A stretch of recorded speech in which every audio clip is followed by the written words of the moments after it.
Sammus here, and a lot of people have been asking me about the characters that I used to make when I was younger that inspired me to want to make video game music and kind of played a role in some of my production.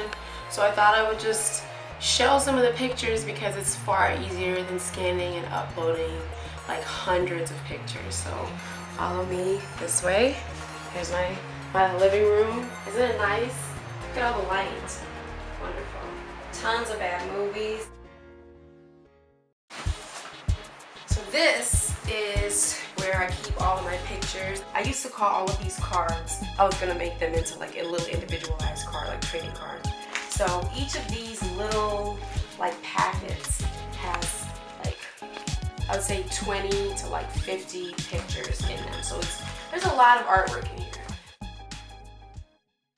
So yeah, oh, and that's funny that I put this in here because this is what stopped me from drawing, actually. Because when I was 16 or 17, we went to Japan because my mom is a baller, shot caller, so she, we went to Japan for the summer.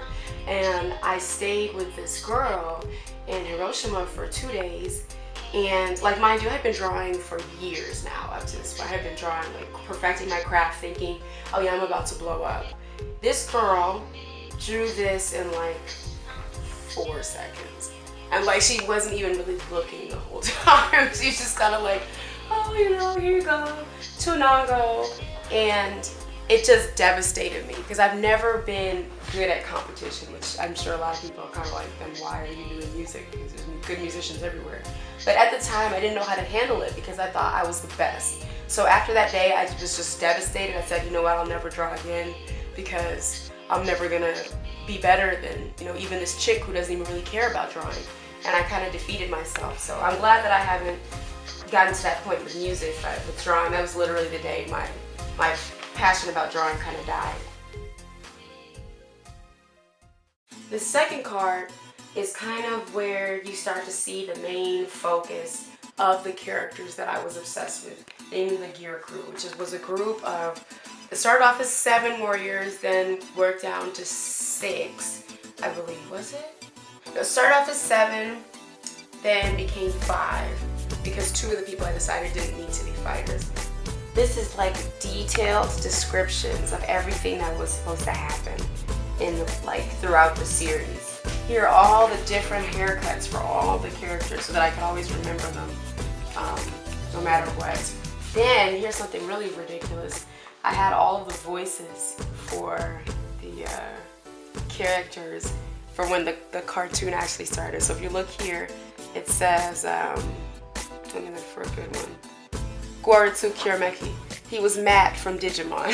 I don't remember how Matt sounds. I don't remember who Matt is, but I remember liking that voice and thinking that that would be a good voice for him. Let's see, Turles, Jace. You can see that I really liked some of the voices from Dragon Ball Z. In fact, the predominant voices on here are from Dragon Ball Z, I would say. Trent from Daria. Absolutely nuts. All of these pictures are Gira Crew, who's the main character. He's the head of the Gira Crew. And you can see that he went through so many changes. Like his haircut finally ended up being like this, but initially it was it really was like evolution because it started off kind of crazy. Let me see if I can find. Yeah, it was kind of nuts, kind of like far out there. Then slowly it started to make a little bit more sense. First he had a ponytail, and then eventually it got to this kind of streamlined dude that I really liked a lot. Here's Donnie, and he was a boxer. He didn't really go through that many transitions. I kind of knew the way that I wanted him to look. Here's him looking like a pimp. Here's Lori Sakai, the only girl fighter in the group. Big boobs. I never even really, I think, decided what I wanted her hair to be like or what her face should look like.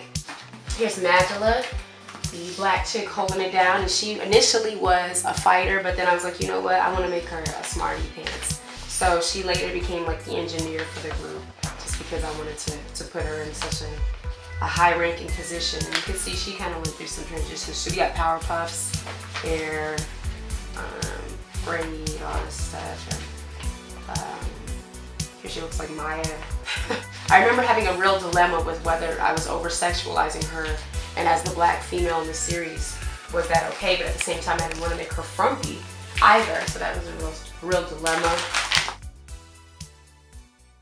Here are writings that I made in high school. Just maybe this was like the beginnings of me being interested in putting lyrics to music. It was mostly just ramblings. I would say, can you see by the absence of flight that the color is fading and the black is our plight?